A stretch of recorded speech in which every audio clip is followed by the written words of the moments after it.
अस्सलाम वालेकुम स्टूडेंट्स, कैसे हैं आप लोग। मैं यूसुफ अनवर। तो आज का हमारा जो टॉपिक है जो हम लोगों ने पढ़ना है, कैरियर्स इन बायोलॉजी हम लोग पढ़ रहे थे। कुछ उसके कैरियर्स हम लोगों ने बायोलॉजी के पढ़ लिए थे, बाकी जो रिमेनिंग कैरियर्स हैं वो आज हम लोग पढ़ेंगे। हॉर्टिकल्चर आ जाता है हमारे पास। तो हॉर्टिकल्चर को बेसिकली हम लोग कहते होते हैं इट्स द फील्ड और प्रोफेशन ऑफ गार्डनिंग। गार्डनिंग का ये पेशा है, ठीक है। और जिन लोगों ने गार्डनिंग के ऊपर स्टडी की हुई होती है उनको हम लोग क्या नाम दे रहे होते हैं, हॉर्टिकल्चरिस्ट का नाम देते हैं। इसका काम क्या होता है, ये बेटरमेंट के लिए काम कर रहे होते हैं।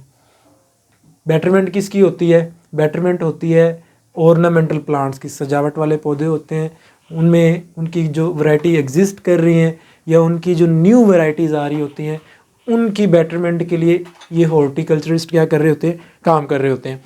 अब इस प्रोफेशन को आप लोग कब चूज़ कर सकते हो, आप लोग इस प्रोफेशन को हायर सेकेंडरी एजुकेशन के बाद अडोप्ट कर सकते हो, यानी कि एफएससी की एजुकेशन के बाद आप लोगों ने इस प्रोफेशन को अडोप्ट कर लेना है, ठीक है। लेकिन उसके लिए आप लोगों को बाकायदा तौर पर स्टडी करनी पड़ती है कुछ 4 साल की, उसके बाद फिर जाके आप लोग इस प्रोफेशन को अडोप्ट करते हो। अब उसके बाद हमारे पास आ जाता है फार्मिंग। फार्मिंग नाम से ज़ाहिर है, इसमें बहुत सारे जो फार्म्स होते हैं उनकी डेवलपमेंट और उनकी मेंटेनेंस के रिलेटेड काम किया जाता है। अब फार्म कौन कौन से हो सकते हैं हमारे पास, यहाँ पे कुछ एनिमल फार्म मैंने यहाँ पे लिखे हुए हैं। 2 तरह के एनिमल फार्म की मैंने बात की और उसके अलावा एक हटके है जिसको वो फ्रूट फार्म के अंदर हम लोग इंक्लूड करते हैं। पोल्ट्री फार्म है, मुर्गियों की उसमें पैदावार की जाती है, उनकी ब्रीडिंग वगैरह की जाती है।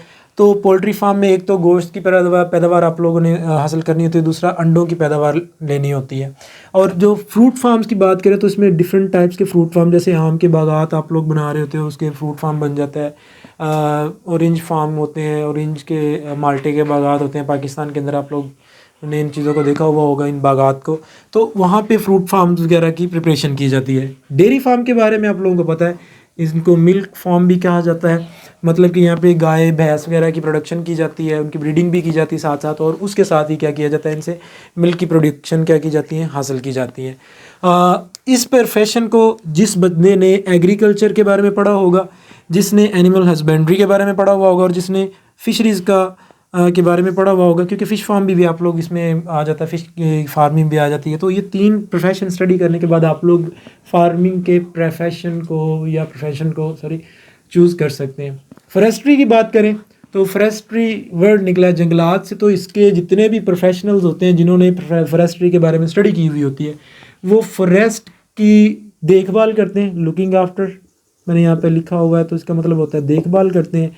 और साथ ही गवर्नमेंट के एडवाइज़र के तौर पर काम करते हैं। एज अ गवर्नमेंट एडवाइज़र के तौर पर अगर ये काम करते हैं तो फिर ये गवर्नमेंट को सजेशन देते हैं कि ये क्या करें, आर्टिफिशियल फॉरेस्ट प्लांट करें। क्योंकि आपको पता है ड्यू टू ह्यूमन एक्टिविटी पूरी दुनिया में जो जंगलात हैं वो आहिस्ता आहिस्ता डिप्लीट होते जा रहे हैं। तो इसलिए ये क्या करते हैं कि गवर्नमेंट को मशवरे देते हैं कि आप लोग जंगलात को क्या करें, काश्त करें। जैसे पाकिस्तान के अंदर हर 14 अगस्त को आप लोग क्या करते हैं कि ट्रीज़ बोते हैं, दरख्त वगैरह लगाते हैं, पौधे लगाते हैं, ठीक है। तो सेम एज़ इट इज़ ये गवर्नमेंट को मशवरा देते हैं ताकि जंगलात को लगाया जाए, ताकि जंगलात क्या करें, हमारी इन्वायरमेंट के अंदर अपना वो रोल परफॉर्म कर रहे हैं जिसकी हमें क्या होती है, ज़रूरत होती है। फॉर एग्जांपल ऑक्सीजन की ज़रूरत है तो वो ऑक्सीजन तो प्रोड्यूस करते ही करते हैं, दूसरा बारिशें लाने का सबब बनते हैं। उसके अलावा ये क्या करते हैं, ऑक्सीजन की प्रोडक्शन हो गई, बारिशें ला रहे हैं, और हमारी जो इन्वायरमेंट की जो केमिस्ट्री होती है, इन्वायरमेंट को पोल्यूट होने से ये क्या करते हैं, बचाते हैं। इस प्रोफेशन को आप लोग क्या करते हो, जब आप लोगों ने बैचलर लेवल की एजुकेशन अख्तियार कर लेनी है, अगर आप लोगों ने ज़ूलॉजी में की हुई है या बॉटनी में की हुई है, तब जाके आप इस प्रोफेशन को चूज़ कर सकते हो। बैचलर लेवल के बाद आप लोगों ने इस प्रोफेशन में जाना है, स्टडी करनी फॉरेस्ट्री के बारे में। तब उसके बाद जब आप लोग यूनिवर्सिटी से फ्री होंगे, आफ्टर दैट फिर आप लोग एज अ प्रोफेशनल के तौर पर काम कर सकते हैं। लास्ट हमारे पास आ जाता है बायोटेक्नोलॉजी। बायोटेक्नोलॉजी इसको कहते होते हैं कि ये बायोलॉजी की जो फील्ड होती है ना, फील्ड ऑफ बायोलॉजी, उसमें एक ये लेटेस्ट तरीन प्रोफेशन होता है, जदीद तरीन प्रोफेशन है। इसमें जितने भी बायोटेक्नोलॉजिस्ट होते हैं उन सभी ने क्या करना होता है, माइक्रो ऑर्गेनिजम्स का इस्तेमाल करना है और उनसे यूज़फुल प्रोडक्ट्स बनाने हैं।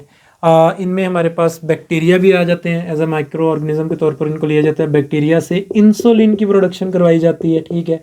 उसके अलावा फर्मेंटेड प्रोडक्ट्स कुछ होते हैं जैसे कि यीस्ट, जो जिसको हम लोग कहते हैं सैक्रोमाइसिस सेरिवेसियाई, उसको यूज़ किया जाता है फर्मेंटेड प्रोडक्ट बनाने के लिए, मिसाल के तौर पर अल्कोहल वगैरह हो गया। उसके अलावा और भी बेवरेजेस प्रोडक्ट होती हैं, और उससे हट के चीज़ वगैरह, ये सारी चीज़ें बनाने के लिए यीस्ट को यूज़ किया जाता है। तो ये बायोटेक्नोलॉजीज का एक प्रोडक्ट है जो कि ह्यूमैनिटी की बेटरमेंट के लिए क्या किया जाता है, तैयार किया जाता है।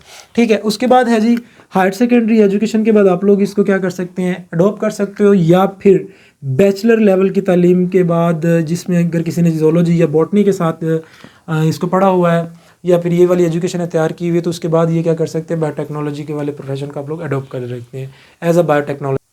होप्सो के स्टूडेंट्स आप लोगों को इस लेक्चर की समझ आई होगी। क्वेश्चन या कोई भी क्यूरी हो इस टॉपिक के रिलेटेड तो कमेंट सेक्शन में आप लोग पूछ सकते हैं। इंशाल्लाह मिलते हैं नेक्स्ट लेक्चर में। अल्लाह हाफ़िज़।